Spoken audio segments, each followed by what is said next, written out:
Welcome one, welcome all to another edition of Daddy's Working Podcast. Last episode or two, I was coming at you from the expedition, the Podcast Factory expedition. But today I'm back in the studio for one reason and one reason only. Because I've got a very, very special guest with me today. This guy, I consider him a friend. I consider him a mentor. And most importantly, a ski buddy.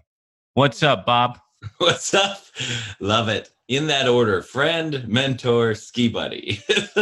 And they're interchangeable depending on what we're doing. But today you're going to be a friend and mentor to the Daddy's Working crew. And to set the stage, because I know I didn't prepare you for this, and I know that you didn't need any preparation because you've been preparing all your life for this moment.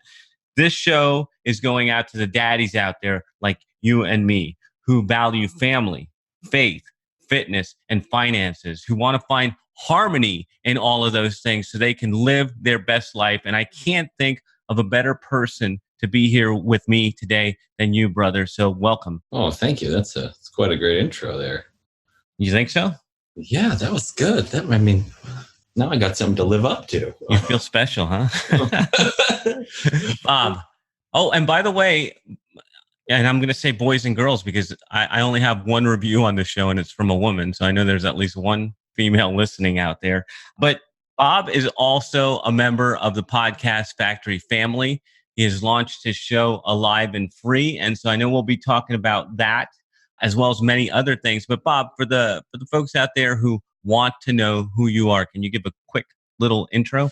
Look, if you want to know me personally, I'm just a dude who loves words, loves martial arts, and loves playing and having a good time. As far as what I do, I went through some dark times in my life. You know, I went through 18 years of addiction to pornography and sex, to video games. I was shoplifting as a kid. You know, I was into all kinds of things because I was struggling on the inside and couldn't find a way out. Nearly wrecked my entire life. I almost lost my wife and 4 of my kids to it.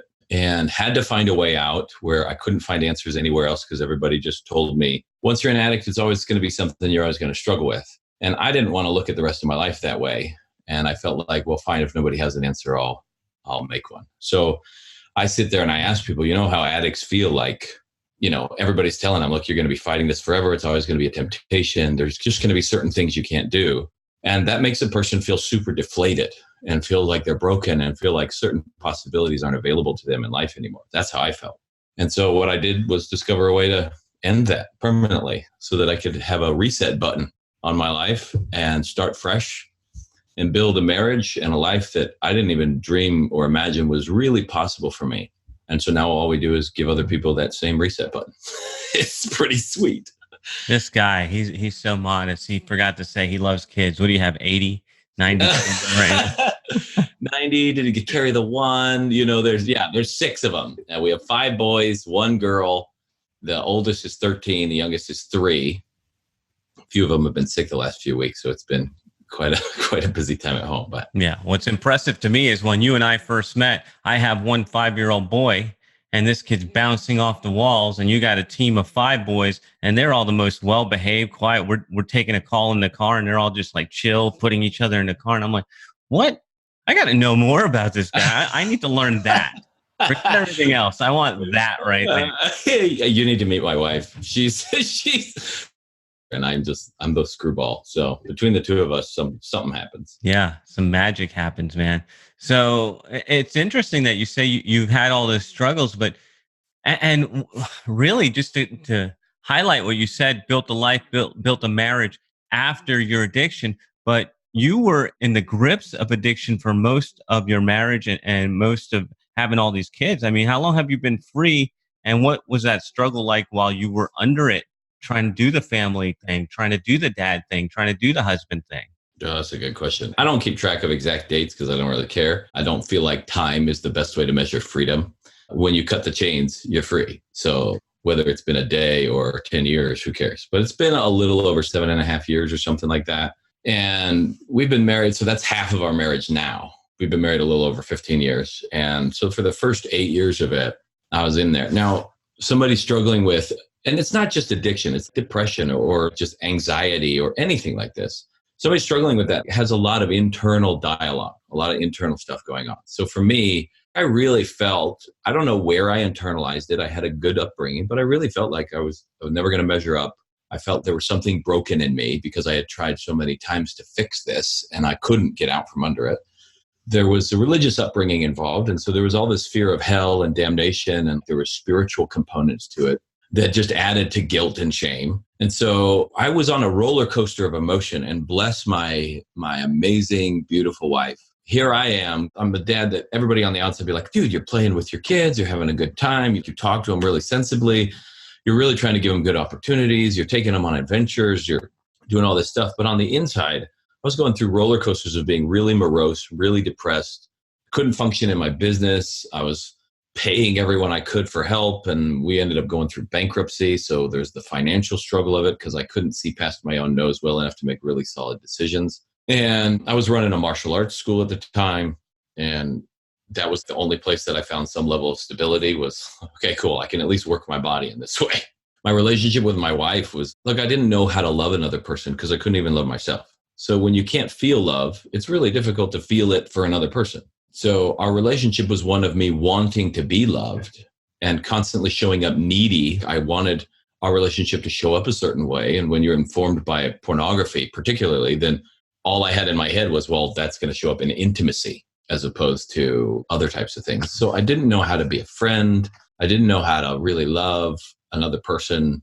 I didn't know how to connect on a deep level. So there was always a disconnect. And so I would go through these moments of I'd achieve something and I'd be on a high and be super excited and inspired. And then I'd tank for a few months. And my wife just had to sit there and corral the kids and micromanage stuff and things. And it got to a point where she just finally was like, look, I'm done. Like, you're going to basically other women to like satisfy something because you can't figure it out on your own. And the only reason she stayed really was she had an experience where after all this stuff, after she said she was going to leave, she had a split second where she experienced life in my skin somehow. Her heart was already broken, but then she felt all of my pain, all of my misery, all of my stuff.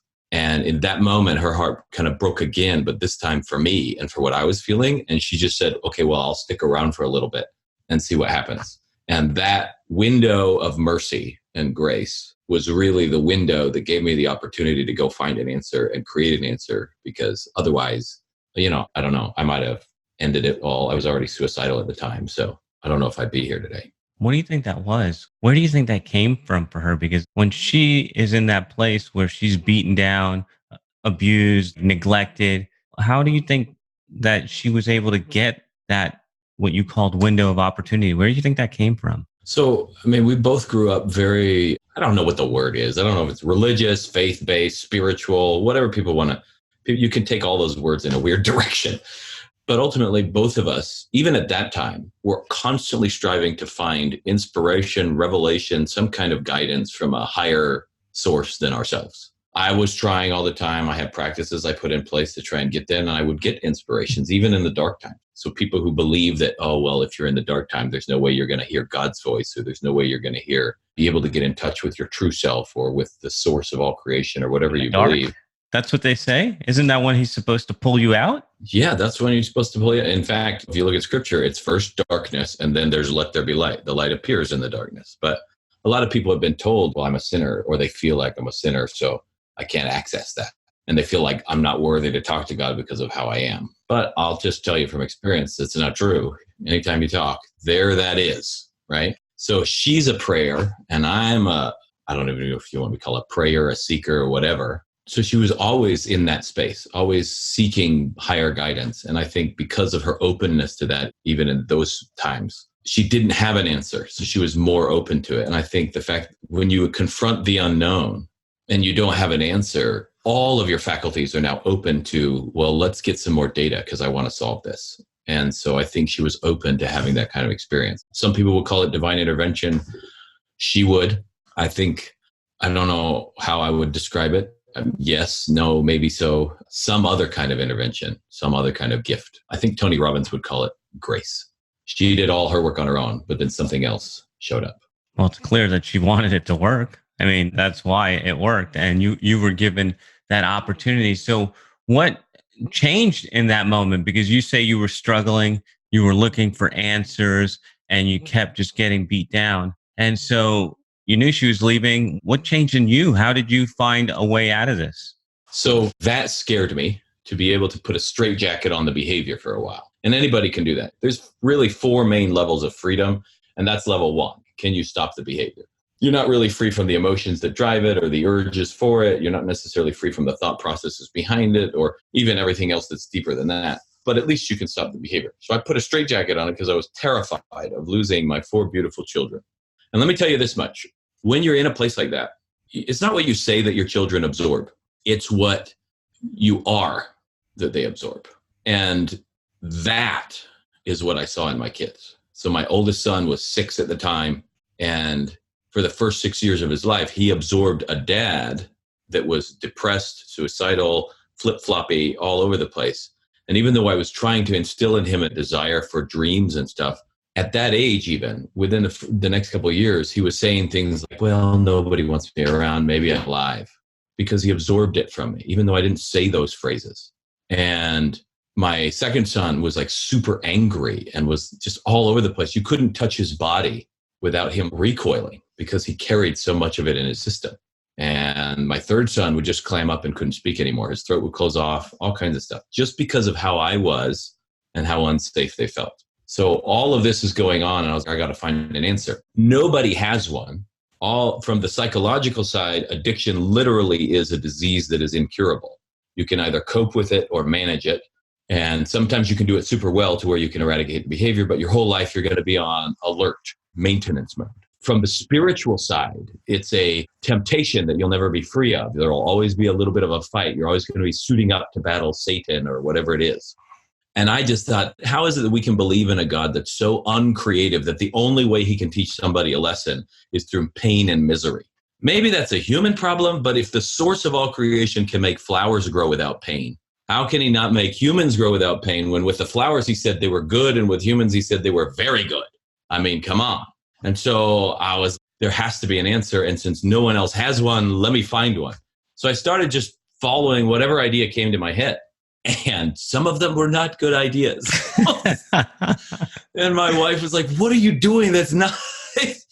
And I was like, I just got to do this. I got to figure this out. And I don't recommend the do it your own self approach if you can avoid it. Why not? Because there's all of the pain. There's tons of uncertainty. It's not a proven method. So you're always going to have the doubt in the background. 2, there's the amount of time that it takes to piece everything together without any understanding behind it.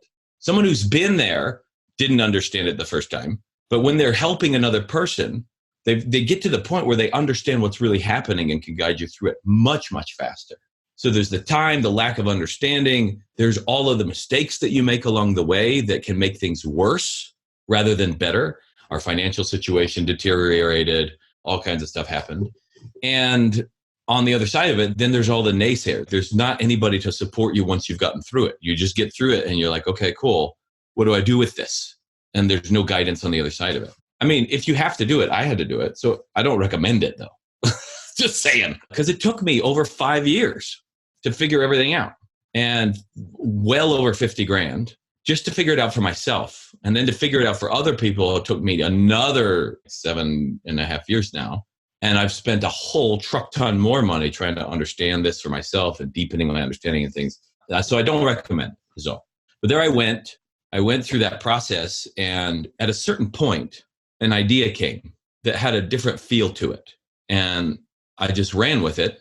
And so I was like, okay, well, I'll do this little thing. And that unfolded into another idea, which unfolded into another idea, which unfolded into another one. And pretty soon within 20 hours time of work, everything that I had learned over the course of my life clicked into place like a giant puzzle that I just hadn't seen before. So the 30 years of martial arts training and the physical work involved, the 4 years of mindfulness work and really trying to study how to be in control of my mental state instead of having it control me, the 4 years plus the extra 2 or 3 years of working in healing fields and learning the human anatomy and the energy systems and how the body worked, the psychological work that I did, the spiritual work, all that stuff kind of clicked. And on the other side of it, I walked out.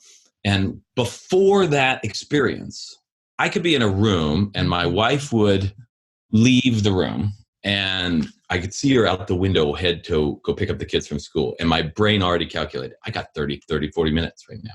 I got a chance. The computer's in the corner. Doesn't even matter if there's a filter on it. She's not going to hear anything. Let me go check. And there would be a constant fight and a constant struggle. Or if I'd see an advertisement that was pornographic in nature, or if I just have some gnarly thing at work going on where I was super stressed, then I'd find myself having this tug, not always to look at pornography. Sometimes it was to waste time on Facebook or YouTube. Sometimes it was to just go do something totally unproductive, not actually moving me toward my goals. And sometimes it would be to inhale like 4 bags of chips and check the fridge every 5 minutes just to see if new food magically appeared. Whatever it was. And that disappeared. All that pull. Instantly? One day to the next after that 20-hour period? Yeah, it disappeared. And since that was like a baby lick. And since then, at the time, it felt like the whole thing disappeared. And now when I look back, no, just the major part that I knew of disappeared. And now it's, oh yeah, so much more is gone. Because when you start in on freedom, it just grows like nobody's business. So I was living in this place where I wasn't tempted. I didn't have images come into my mind. People could show me pornography. I learned how to delete it from my head so it didn't affect me. Old traumatic memories I could just process and let go. Old beliefs about myself, stuff like that. 2 weeks later, I'm driving down the road, coming home from Arizona State University where I was teaching at the time. I get off on the freeway, I go to stop at the stoplight, and I literally feel a voice rattle through every cell in my body. It wasn't an audible voice. It's what maybe... what's his name? Neil Donald Walsh, the guy who wrote Conversations with God. It's what he would call probably a voiceless voice. And it literally resonated through every cell in my body. And it said, Bob, you're not an addict anymore. Never introduce yourself as one again. And I associated that voice with my own faith background, and the name Jesus popped up. And the feeling that I had done a tremendous amount of work to open me up to something much bigger where the healing really came from. Other people may not associate that with Jesus. It's not like you have to, wherever your faith background comes from. Or if you have no faith background, then whatever you want to make sense of it. But it confirmed to me, 1, yeah, I really was done with this. And 2, sweet, there's a bigger healing available, and that the work we do is more like tilling the soil. I don't know how to make a flower grow, but I do know that if there's the right sunlight, soil, and water, it'll grow. As long as the seed is good and wants to grow, which is pretty much every seed.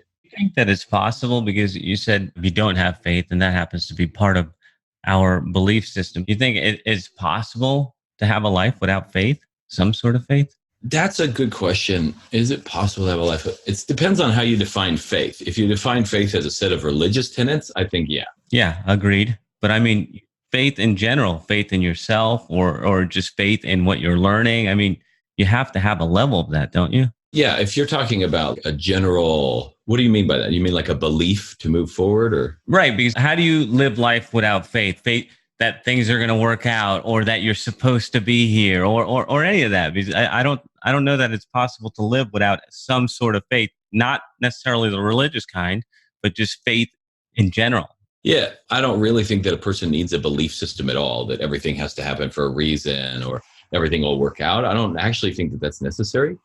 But a connection with the reality that there is a larger intelligence in play, much bigger than my own brain. And that's what's beating my heart. And that's what's moving these lungs. That's what's creating the sunlight and all the other stuff that's going on. For me, a connection with that, a perception of that, to stay in touch with that. Without that, then life becomes really miserable really quickly. And belief systems can help you circumvent that a little bit, because they can help you create stories in your head that make you feel good, but they're a step stool, a step ladder on the way. Now, the whole point of a belief system is to get you finally in touch with the thing that you're believing. Yeah. And once you're in touch with that, you don't need the belief system anymore, because you already know that it's there. You said it much better with me, right? We're part of something bigger.